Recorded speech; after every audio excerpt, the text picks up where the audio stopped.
Hey, this is Bob Flaherty, the electric principal, and I'm so excited to be at the Los Angeles Car Show and finally getting a look at what this new 25 Ioniq 9 is going to look like. Now, I got to be honest, when the first version of this car came out, I did not like the back end. Those original drawings had a fairly more bulbous shape to it. I tell you what, in the production model, it looks so much better. And it's gotten to the point where I could say, yep, I would buy one of these because I like the way it looks, especially when you look at the back end and look at the functionality that offers you. There is so much room back there, luggage space, people space. It's been really, really nicely done. So you're getting something for that shape, including headroom.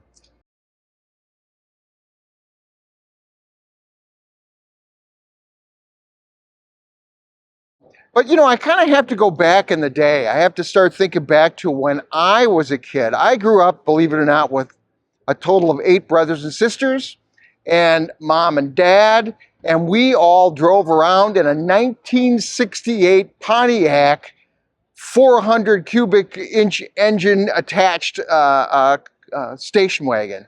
And that's what we did, right? And you know, the rear seats face backwards, and I'm getting car sick all the time with my triplet brother and sister. But that was what we did, you know, and we didn't take super long road trips with that car. We really didn't.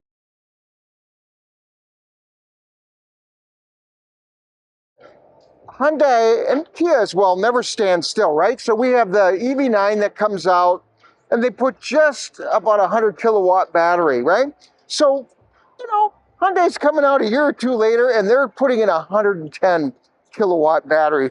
So this car is going to have more range than the Kia does. And with a drag coefficient of 0.27, because that's what it is, this thing is so aerodynamic, you wouldn't think it. You know, when I look in the front and I see how that was originally shaped in photographs, I didn't see how much curvature there really is here, how much curvature over the hood, and how that slipstream goes right over the top of the car.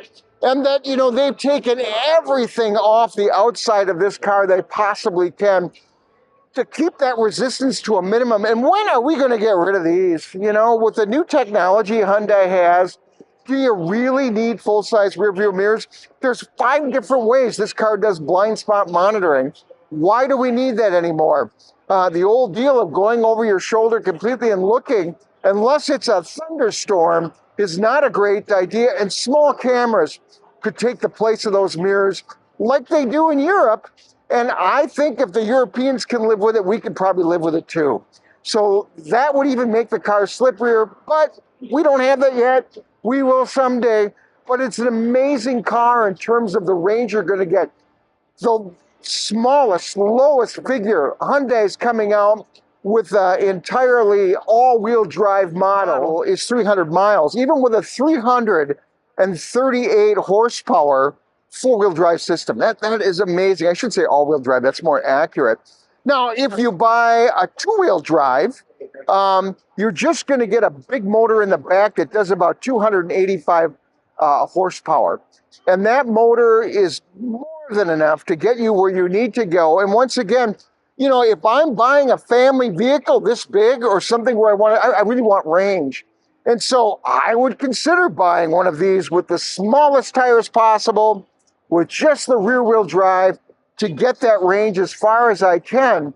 And also, you know, one of the reasons you buy this is because the charging capacity on this thing is amazing with 800 volt architecture, slightly below that. But if you've driven an Ioniq, you know what I'm talking about. You know, you're going to spend no more than 25 minutes charging this car up to get the range that you want out of it. And to me, charging speed is way more important than range on a car. It's really all about how fast can I charge, how fast can I get to the next charger. This thing is going to outdo the VW Buzz. So one of the things I really like about this car is that, you know, it has struts, McPherson struts. It does not have an air suspension. Now, I know that's not the latest, greatest technology, but it's good proven technology. Most of us are not going to drive an EV9 like it's a sports car, even though it's plenty fast and handles well. You're not going to do that. And so that just makes this car simpler to maintain. Air suspensions cost a lot to fix. And so actually on a family vehicle like this, multi-purpose, I'm happy that we don't have an air suspension, but we have vector steering that's going to help you control and have that feel when you're taking corners. So that's a great thing, but it's a lot less complicated than putting in that air suspension. So when you buy the rear drive version of this car, it's going to have 215 horsepower. And you know, folks, that's all about getting the car up to highway speed and maintaining that while using as little energy as possible. So if you're looking for the long range of this car to get as many miles as possible, buy the rear motor. If you don't live in Colorado or where there's a lot of snow, buy the rear motor, because that's probably going to get better range than the all-wheel drive version, because there's just a lot less juice going to that. And even though you tromp on it, you're going to get a more reasonable increase in speed, and you're not going to pour all that energy into two motors that are going to burn that up very quickly. Now, when you buy the all-wheel drive version, you're going to get a 93 kilowatt motor up in the front, so much smaller than the 215 in the back. But that's over 300 horsepower, and you know, I don't intend to do 0 to 60 runs in this car, but that's plenty of power. It's so funny when I actually work with people who are buying cars or talk to people who have bought them. 80% of them don't care about 0 to 60 time anyway. They care about comfort. They care about sound, in terms of no sound, being quiet. They care about the long wheelbase. They're all about comfort. That's what they're into.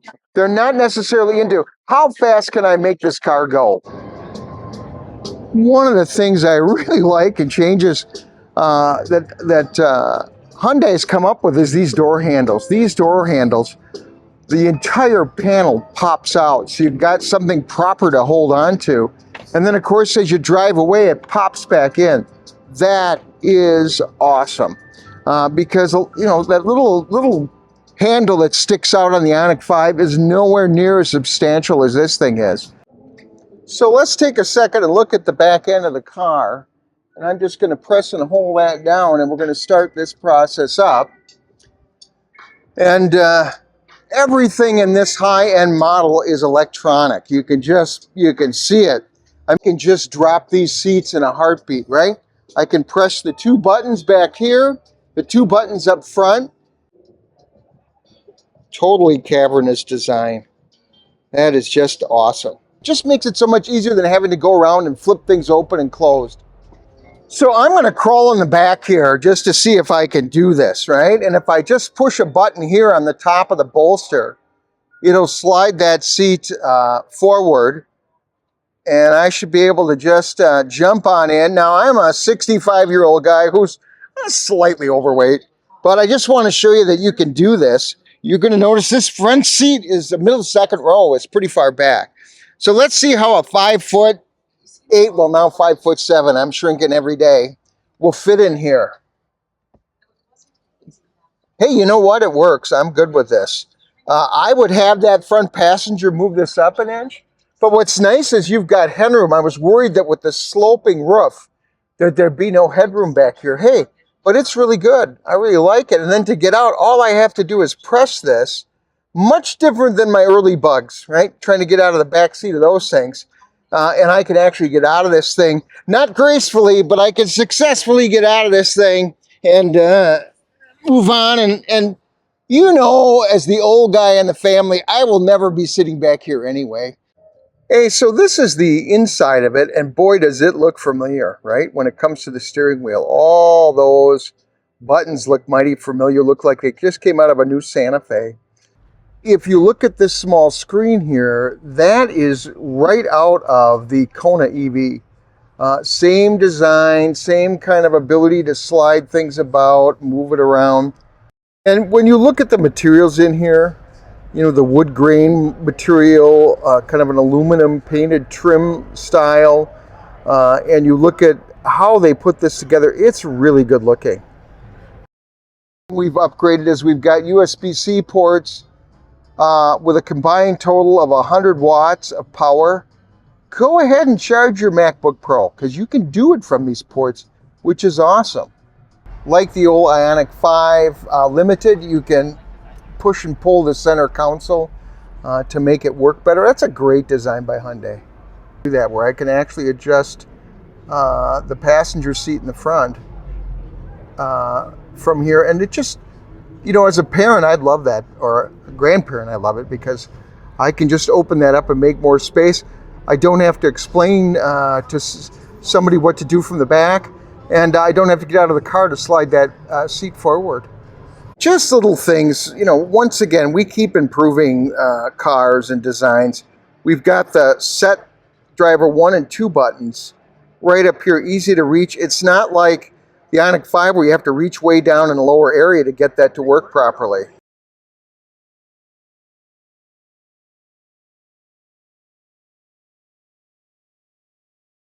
Let's talk about the buzz. These two cars are going to compete against each other. And there is no question that this car is super cool. It's got the latest, greatest technology. It charges faster. It's got a bigger battery. It's got more range. The comfort features and the automated systems in this car are nothing short of fantastic. On the other hand, that VW Buzz is loaded with nostalgia. It's a super cool looking car.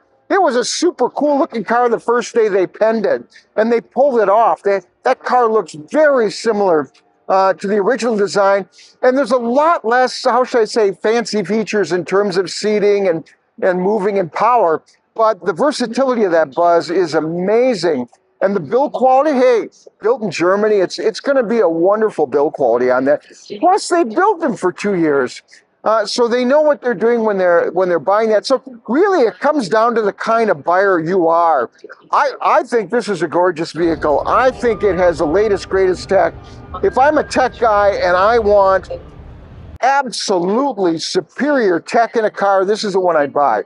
If I needed more range, this is the one I'm going to buy. If I needed more charging speed, this is the one I'm going to buy. But if, you know, a lot of times we buy cars based on emotion and not on making intelligent choices. We base it on emotion. And you know what? When I saw that Buzz come out, I loved it from the first day. I love it in person. It would be something that would attract me. But I tell you what, I'm a practical guy too. And when it comes to range, when it comes to overall interior, when it comes to comfort, you can't beat the IONIQ 9. It is amazing. So those of you who are in the market for a really cool family car that's large and not an SUV, you've got some really great choices right now, and it won't be easy. So do you buy the Buzz or do you buy this? Well, tell me what you would get. I mean, you probably haven't driven either one yet, but based on what you see and what you hear, which one would you buy and why? Thank you so much. Hey, thanks for watching this channel. I really appreciate you supporting it. If you haven't subscribed, please do so. Like the videos. This is something I have a passion about, electric cars. I absolutely love them. I own 4 of them right now. I'm trying to figure out a way that I could get a 5th because there's so many out there I would like to buy. But Roberta says no. Roberta says you got to cool it on buying the cars. But we'll see. I still might. So thanks again for watching the channel. We'll see you later back in Colorado.